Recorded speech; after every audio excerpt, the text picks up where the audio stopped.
About a week ago, an embargo was lifted that allowed us, the fans, to see Final Fantasy 16 gameplay for the very first time, and it honestly felt like Christmas in March. As you already know, Final Fantasy 16 is one of the few games that I am super excited about, and many content creators are doing full breakdowns of the gameplay that was shown to us just a week ago, which I think is really cool, and you guys should definitely go and support those people who have made great breakdown videos. But I've always been the type of person to dive deep into the interviews and lore, as I find the answers that they give us more interesting, as it allows us to see where their headspace is at, get a further understanding about what the dev team is doing, and just honestly learning the overall lore and world building that the game has to offer. While we aren't diving into the lore in this video, sadly, I wanted to take the time to read up on some of the interviews that certain game journalists got to talk about with some of the developers of Final Fantasy 16. So today we are taking a look at not one, but two different interviews from RPGFan.com and denofgeek.com. Both interviews are really good reads, so I suggest that you guys check out the websites for the full interviews, and I will be putting a link into the description down below if you would love to read it from here. But before we get right into it, guys, you guys already know the drill. Make sure you guys hit the like button, as it really helps boost the video in the YouTube algorithm. It's super important to me. Also, be sure to subscribe, as I'm going to be making a nice little lore breakdown video from all the gameplay trailers that we have seen in Final Fantasy 16. It is coming up very soon. I just had a lot of IRL stuff pop up, and this is something I've never really promoted in a video, but if you guys are super into Final Fantasy 14 and have seen the story and would love to see a fresh, brand new mind for Final Fantasy 14 playing the game live on stream, then I actually suggest that you guys please check out my channel, because we do actually do a lot of live content for Final Fantasy 14. We finished Heaven's Ward and I played it all on camera, and now we are going through Stormblood. So if you guys would please love to check out any of the content that we do here, it's always here. So make sure you guys just subscribe to the channel. So without further ado, let's just jump right into it. I have three different things that I picked out from these interviews, and we're just going to honestly read them, talk about them, and just see where the headspace is at with the devs on some of these questions. So the first question I picked out is the choice for Ifrit for Clive. That was chosen from the start. Did you build the game around that, or was it the story and world building that led you to choose Ifrit as Clive or Clive as Ifrit? So this one was answered by Naoki Yoshida, who is the producer of Final Fantasy 16, and he pretty much stated that we're not going to say that Clive equals Ifrit yet. We're going to keep that a little bit in a gray area. But when designing the game, the idea that Ifrit was going to be a main core component of the game was something that we decided on very early on. The reason we decided to go with Ifrit as the core component of our game rather than any other summons that appeared in Final Fantasy series is because Ifrit is usually the one of the first summons that you encounter. He appears first, you defeat him first, you get him first, and he's the first summon you stop using because he's the weakest and you start using the more powerful ones. But from a design perspective, the design for Ifrit is really, really cool. Also, the element is fire, which is very easy to understand. If you've played Final Fantasy, even if you didn't make it to the end of the game, most players are going to know Ifrit. And so it's one of the most recognizable summons in the series. This is something I actually really agree with, because Ifrit is actually one of the few recognizable summons in the game. I believe it's Ifrit, Shiva, and Titan that are the three most recognizable summons in the game. I'm not 100% sure, but I'm pretty sure it is those three. And honestly, I do feel the exact same way that Yoshi P is stating right now, which is the fact that you get Ifrit first, and then after a while, you do actually stop using Ifrit. Say, for example, we're talking about the original Final Fantasy VII, not like Final Fantasy VII Remake, but in the original Final Fantasy VII, we get Ifrit super early, but then when you start getting summons like Bahamut or Alexander or like, you know, Neo Bahamut, you just kind of stop using him because he is technically one of the weakest summons in the game. And the whole thing about fire, I understand what he's trying to talk about, because again, if you guys don't know, Clive is on a path of vengeance, and fire could also be a symbolic way of saying that his rage and his determination to get revenge on the death of his brother is there. it kind of matches, you know, Clive matches Ifrit, but I definitely think that there's going to be something more that they're going to definitely touch upon, and I'm just not sure what it is yet, but he's kind of hinting it here, but I don't know what it is, so we'll have to wait and see when the game obviously comes out. So next question, for Final Fantasy 16, you were given the major challenge of leading the creation of all new battle systems. And coming from a background of Devil May Cry, there will obviously be a lot of comparisons to that. So when taking on this challenge, did you figure out what to bring over from the past works, what to innovate on, and how to bring it all together to make it feel like a Final Fantasy combat system while still being brand new? And so the answer was obviously given by Ryoto Suzuki, who is the combat lead of Final Fantasy 16 and has also worked on Devil May Cry and other games as well. So he pretty much said, because one of the main themes of this game is the icons, we wanted not only the story to focus on icons, but for battle to have that flavor as well. And so while Clive is a master of the sword, he also learns these new icon abilities as he goes through his journey, and those become his own actions. But making those actions feel like they both tie into the story as well into the battle, such as how they feel, how they look, how they play,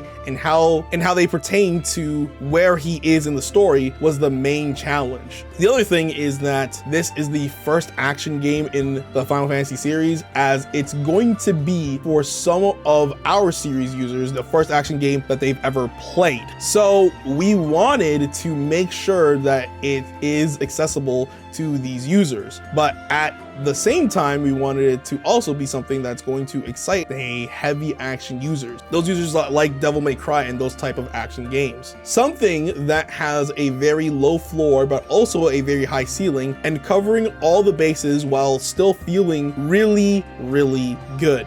What I learned at Capcom, spending all that time there working on action games, the 2D fighting games like Monster Hunter and Devil May Cry, taking all of the things that I learned from creating those type of action games, I was able to take the best parts of those and use them to create the battle system in Final Fantasy 16. And for those players that aren't familiar with action games, we wanted to create something that had the feel of an action game, but also have this ease of use and ease of accessibility without there being too high hurdle for these players. To sum it up, we didn't want it to be difficult to understand, but also wanted to appeal to the heavy action users. So this one is very interesting, and I picked this like interview piece specifically mainly because there has been a lot of talk about action games within Final Fantasy, and it's kind of weird because they say that this is the first action game, but technically like it's not, mainly because if you see something like, you know, Final Fantasy VII Remake, it's still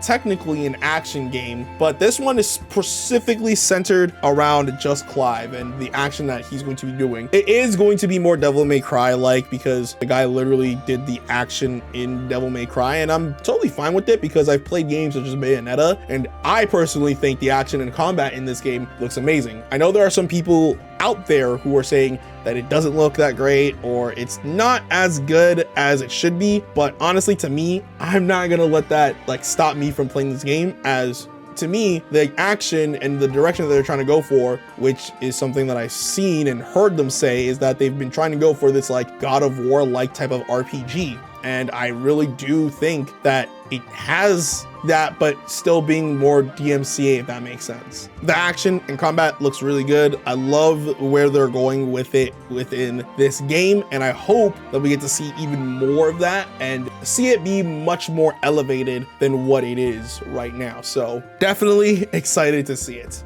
And the last question that we have states and says, so much of what we've seen so far of Final Fantasy 16 has been very dark in tone. Will there be any lighter elements to the game, either story-wise or gameplay-wise? Gameplay-wise, can we expect things like mini-games like fishing or blitzball? Okay, obviously not blitzball, but Final Fantasy 16's equivalent of blitzball, maybe Clive Ball? And Yoshida answered this: we have some very dark themes that the story revolves around. We have countries at war. We can't really have some blitzball matches going on when people are killing each other. And then when you have this hero who's talking about and driven by revenge be like, I'm gonna go out and fish? In that sense, there aren't those types of light things that are going to detract from the story that we're trying to tell. However, if you remember the presentation, we talked about Sid, and Sid has this organization. Their headquarters is this place called the Hideaway. And once Clive meets up with Sid and is able to join the organization, then you have this kind of hub where all this side content that separates from the main story starts. And so we have things like quests where you can learn about the people in the Hideaway, or quests where you learn about the people in the world, quests where you can help upgrade Clive, like earning more inventory slots and things like that. There are other type of activities as well, such as the hunt board, where you will see the billets. It'll talk about a nutritious monster roaming the land, and your task is to try and find and defeat the monster for fame. I'm gonna have Takai-san talk a little more about it, but there's even more types of side content as well. Things that are not even related to the story, like an arcade mode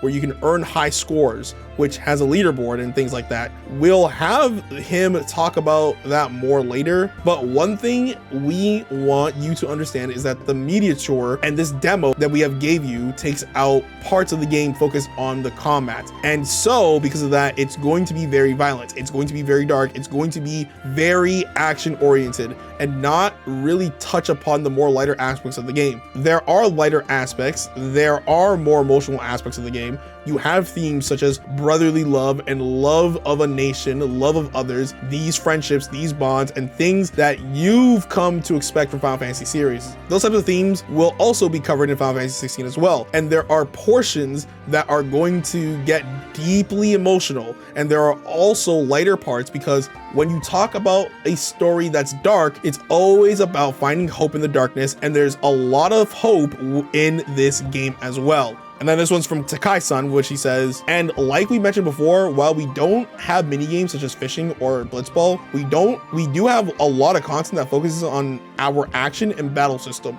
We have lots of different separate types of challenging content. For example, there is a special mode, a battle mode, in which you are locked to a certain ability of a single icon, and you must clear a bunch of different contents in that to earn special items. There's also New Game Plus, which carries over our play data, and you're able to play the game again. And you can do that in story focused mode or action focused mode. But for New Game Plus, we also have a third mode we introduced called the Final Fantasy mode, which not only is more difficult, but also changes enemy placement and the enemies that you fight. So it's a completely different experience. It's just a harder version. It's a completely different type of experience. Another thing that's available in the Hideaway, which was mentioned before, is that you unlock a side game where you can replay stages, but this time to earn score. And we call that our arcade mode. And if you play this arcade mode in New Game Plus, you have the ability to upload your scores to the global leaderboard and see your score stacked up against other players around the world. So all that combined, outside the main story, there's a lot of different content to keep the player engaged beyond just the main story.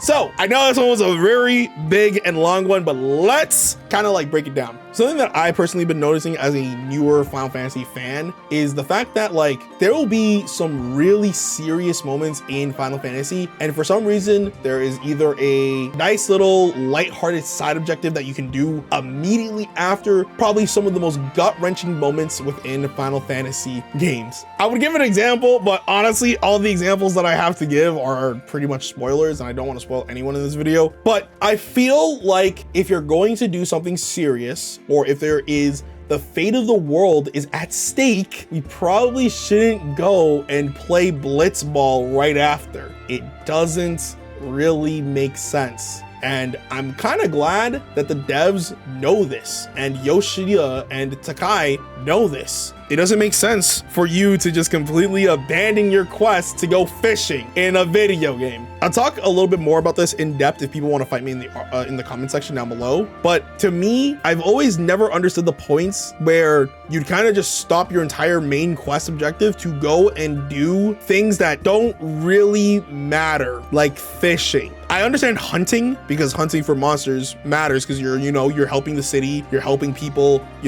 get things that they need. But when it comes to something like fishing or blitzball or whatever, maybe even playing cards, it doesn't make sense. And I'm kind of glad that they kind of addressed this within this interview. But these are all the things that I've read from the interview. What do you guys think about it? Let me know in the comment section down below. If you guys want to see more Final Fantasy 16 news and information being covered on this channel, make sure you guys hit that like button and subscribe. And as well, we also cover Final Fantasy 14. We've been streaming it literally almost every single day, so it's definitely been awesome, and I hope that you guys check it out. But without further ado, the next video that I upload onto the channel should be about more lore stuff within Final Fantasy 16. So if you guys are really excited for that, make sure you guys stay subscribed. But without further ado, guys, thank you so much for watching. Thank you so much for all the positive feedback that I get from this video. My name is Adam, also known as V2, and I will see you guys soon. Goodbye.